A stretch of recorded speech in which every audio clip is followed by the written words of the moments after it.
साहब ये जो जजेस का तबादले का सिलसिला है जी, ये एक देखा जाए इसकी गुंजाइश एक लिमिटेड हद तक तो आइन में मौजूद थी। फिर 27वीं तरमीम के अंदर तो इसके अंदर बहुत सी इस आर्टिकल 200 के अंदर तरमीम की गई। बट सवाल ये है कि अभी मैं आमिर इलियास राना साहब से भी पूछा तो उन्होंने कहा ये सब कन्वीनियंस के लिए होता है और इसमें कानून की चीज़ें अपनी जगह, लेकिन किसी को कोई जज पसंद है किसी को नहीं। लेकिन ये जज साहिबान जिन्होंने पोजीशन ले रखी थी इमरान खान साहब के मामलात के हवाले से, तो शायद तासुर यही था कि ये इनका तबादला किसी न किसी सूरत में किसी न किसी वक्त पे होगा। वो आज हो गया है। मेरा सवाल ये है कि क्या ये दुरुस्त प्रेसिडेंट सेट हो रहे हैं for the times to come? Munir साहब बहुत बहुत शुक्रिया जी। प्रेसिडेंट क्या सेट होते हैं? पहले को प्रेसिडेंट को इनके पास कोई दो टांगें थी खड़ी होने के लिए। ज़ौलक साहब ने जो तरमीम की उसका क्या बना? मुशर्रफ साहब ने जो तरामीम की उनका क्या बना? मतलब यहाँ तो क्राइसिस ये है कि हम एक स्पेसिफिक पीरियड होता है उसके मुताबिक हमारा आइन भी तरमीम हो जाती है और हमारे कवानीन भी उसके मुताबिक तश्कील पाते हैं। हैफ है ऐसी मुमलिकत पे और हैफ है ऐसी रियासत के ऊपर कि जिसका जो पूरा चाल चलन है वो चंद साल पे मुहित हो। ख़ास पीरियड स्पेसिफाइड होता है कि जी ज़ौल हक साहब ने मार्शल लगाया है, उसके प्लसेस और माइनसेस हैं, उसके मुताबिक पूरे का पूरा आइन जो है उसको रिस्ट्रक्चर कर दिया गया। मुशर्रफ साहब ने मार्शल लगाया। अब ये जमहूरी दौर जो है भुट्टो साहब के दौर में भी यही हुआ था। एक जमहूरी दौर था जजेस के तबादले से लेके कि वो देख लें वो तीसरी तरमीम, चौथी तरमीम, पाँचवीं तरमीम, छठी तरमीम, वो देख लें क्या है उसके अंदर सिवाय इसके जुडिशरी के साथ प्ले करने के लिए क्या किया गया। क्या भुट्टो साहब फांसी से बच गए थे? फिर उसके बाद क्या निज़ाम चल पड़ा था? देखिए क्राइसिस ये है कि कोई बंदा ये नहीं सोच रहा कि ये निज़ाम जो चल रहा है, मैं कहता हूँ ये 10 साल चलता रहेगा। चलो 2035 से ये चल गया, 2036 में कौन सा निज़ाम होगा मुझे कोई आज बता दे पाकिस्तान में।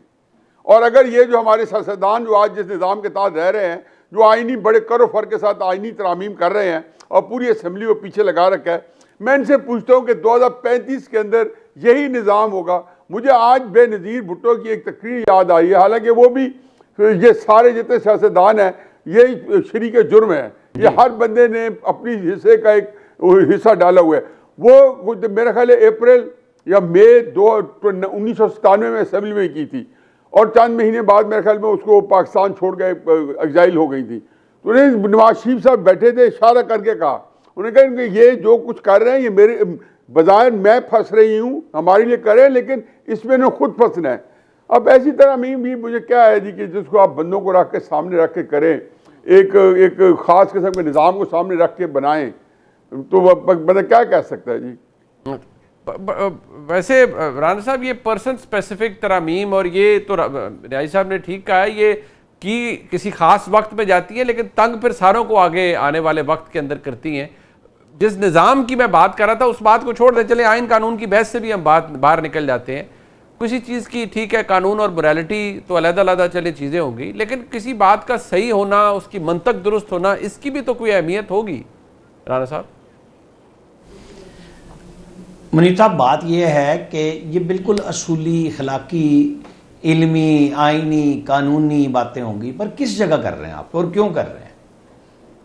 ये जज बतौर इदारा कब खड़े हुए ये इंसाफ फराम करने के लिए? ये किसी के हक में और किसी के खिलाफ होते हैं। हमारी अदलिया को तो मैंने तो यही स्टडी किया है, माजी में चले जाएं तब भी ये यही किरदार अदा कर रहे थे और अब भी ये बिल्कुल क्लियर हो गया था कि ये पार्टी बाज जज हो गए हैं। इन्होंने कोई तासुर दिया कि ये इंसाफ फराम कर रहे हैं। मैं किसी एक की नहीं बात कर रहा, मैं सब की कर रहा हूँ, आने वाले भी और जाने वाले भी। वो गुड टू सी यू वाले भी थे। जब मंसूर अली शाह साहब मोहतरम को लगा कि मेरा कोई अब रह नहीं गया तो रिज़ाइन करके निकल गए। मतलब सबको इखलाकियात आते हैं याद। मतलब वो अतर मिनल्ला साहब वो वज़ीर रहे मुशर्रफ के, तो बिल्कुल ठीक है, और अब वो बताते फिरते हैं कि मैंने तो हाई कोर्ट इसलिए खोली थी कि मैं तो अगर मतलब मकसद ये था कि इमरान खान अगर जनरल बाजवा को बरतरफ करते तो देखते कि फिर मेरा भाई आप उस दिन बयान जारी करते ना कि मैं बैठा हूँ इस काम के लिए। उस दिन तो तासुर बिल्कुल उलट था। तो अब आप कहानियाँ बना लें, बस आप गिनते जाएँ। ये मुनीब साहब इस वक्त सुप्रीम कोर्ट के जज हैं, इनको बिल्कुल ख्याल नहीं आया कि मुझे साकिब निसार साहब क्यों लेके आए हैं और चौथे नंबर से उठा के मुझे यहाँ लाए। सबसे पहले तो यही आए थे ना, जब जो रिवायात चल रही थी कि जी सीनियर मोस्ट लोगों को हाई कोर्ट से लाया जाएगा, तो सबसे पहले इनके लिए, क्योंकि खालिद अनवर साहब के अजीज़ थे और वो उनके सेक्रेटरी थे, उन्होंने कहा चलो जी मैं उनकी फाइलें उठा के फिरता था तो आप ज़रा उनके साथ एहसान शिसान चढ़ा दो। तो यहाँ तो सारे के सारे अब आप किस पे बहस करते चले जाएंगे, कोई चीज़ ऐसी नहीं है जी। मतलब आपने अगर कोई बहस करनी है तो फिर एक ऐसा सिस्टम हो कि जिसमें आप करें कि जी ये किसी की नहीं सुनेंगे, हम एक नया निज़ाम ला रहे हैं, तो फिर उसके लिए तो बहुत बड़ी गुफ्तगू होगी। यानी साहब सर एक सवाल जो ऑब्वियसली मेरे आपके हम सब के जहन में, और ये बात हमने पहले भी डिस्कशन की, अब आपने जजेस के आपने खैर तारीखी तौर पर बता दिया, लेकिन ये बात तो फैक्ट है, जब आज आप वजारत कानून के अंदर बैठे अहम लोगों से, वफाकी वज़ीर कानून से बात करें तो वो बार बार एक ही बात होती है, ऑफ द रिकॉर्ड मैं कह रहा हूँ, तो वो ये कहते हैं कि नहीं देखिए जो जज साहिबान थे, जैसी मिसाल अभी आमिर लियाज राना साहब ने दी कि नहीं वो गुड टू सी यू वाले भी थे, जजेस अपनी मर्जियाँ भी करते थे, अपने चैम्बर्स के लोग भी बुलाते थे, उन्हें अपॉइंट करते थे, फिर फैसले भी अपनी मर्जी के करवाते थे।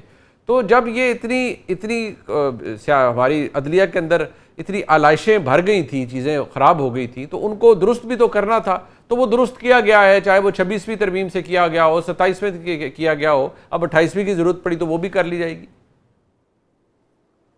देखिए आमिर लियाज राना साहब जो कुछ कह रहे हैं बिल्कुल दुरुस्त फरमा रहे हैं, और आपने जिस तरीके से उनको जो बताया इसमें दो राय नहीं है। क्राइसिस मेरा यह है कि खुदा के वास्ते इस मुमलिकत को अब अगर आप लोगों ने, जिन लोगों जो आज की मुक्तदर है, अगर वो बता दें कि ये हमारा कट ऑफ पॉइंट है, ये हमने हासिल कर लिया, मुल्क हम अपने मुताबिक चला लेंगे, फिर उसके बाद आप रियासत को वो निज़ाम दें कि वहाँ ये ना पूछा जाए कि शहबाज शरीफ साहब जो है टाइम पूरा करेंगे या नहीं करेंगे, इमरान खान टाइम पूरा करेगा कि नहीं करेगा, नवाज शरीफ साहब टाइम पूरा करेंगे या ये नहीं करेंगे। मैं वहाँ बैठा था, पता आप मेरे साथ थे या नहीं थे, कामरान शाह साहब के प्रोग्राम में, मुझे कहते नहीं साहब आप फिक्र ना करें, ये निज़ाम 2030 तक कहीं नहीं जाता। मैंने कहा कामरान साहब ये निज़ाम 235 तक कहीं नहीं जाता, मैं आपको इसकी गारंटी दे देता हूँ, लेकिन मुझे 2036 बता दें, इस मुल्क के अंदर मैं तो नहीं रहूँगा तब तक, लेकिन जो मेरे बच्चे या आप लोग जब बड़े हो रहे होंगे मुनीफ साहब, किस पाकिस्तान में रहेंगे? क्या मोदी के यहाँ ये सवाल हुआ है? क्या ट्रंप पे ये सवाल हुआ है? हालांकि सबसे ज्यादा तहजीक आमेज निज़ाम चल रहा है, क्या शी जिनपिंग पे सवाल हुआ है? G20 के अंदर जो ममालिक बैठे हैं मुनीफ साहब जी, एक मुल्क बता दें जहाँ सियासी इस्तेकाम ना हो। भाई जब सारी मिसालें आपके सामने हैं, पता है कौमी तहलील होती है, पोलिटिकल स्टेबिलिटी पूछते रहते हैं हमसे आपके बड़े लोग यहाँ पे प्राइवेट महफिलों में, कहते हैं नहीं साहब क्या बात है, पोलिटिकल स्टेबिलिटी क्या होती है? मैंने कहा जी पोलिटिकल स्टेबिलिटी वही होती है कि निज़ाम जो है उसके बारे में मुझे पता हो कि 100 साल बाद यही होगा। अब क्या किया जाए, ये निज़ाम बना रहे हैं, इसके अंदर आप देख लें हर उसकी और कई तरमीम करते रहें। इसका एक रिफ्लेक्ट कीजिएगा आमिर भाई, बिल्कुल आखिर टाइम है हमारे पास। न्याय साहब ने बातें तो बड़ी देखे, बड़ी पते की बातें हैं, इस तमाम बहस से छोड़ दे कानून आइन वाली, लेकिन उन्होंने बात तो ठीक की।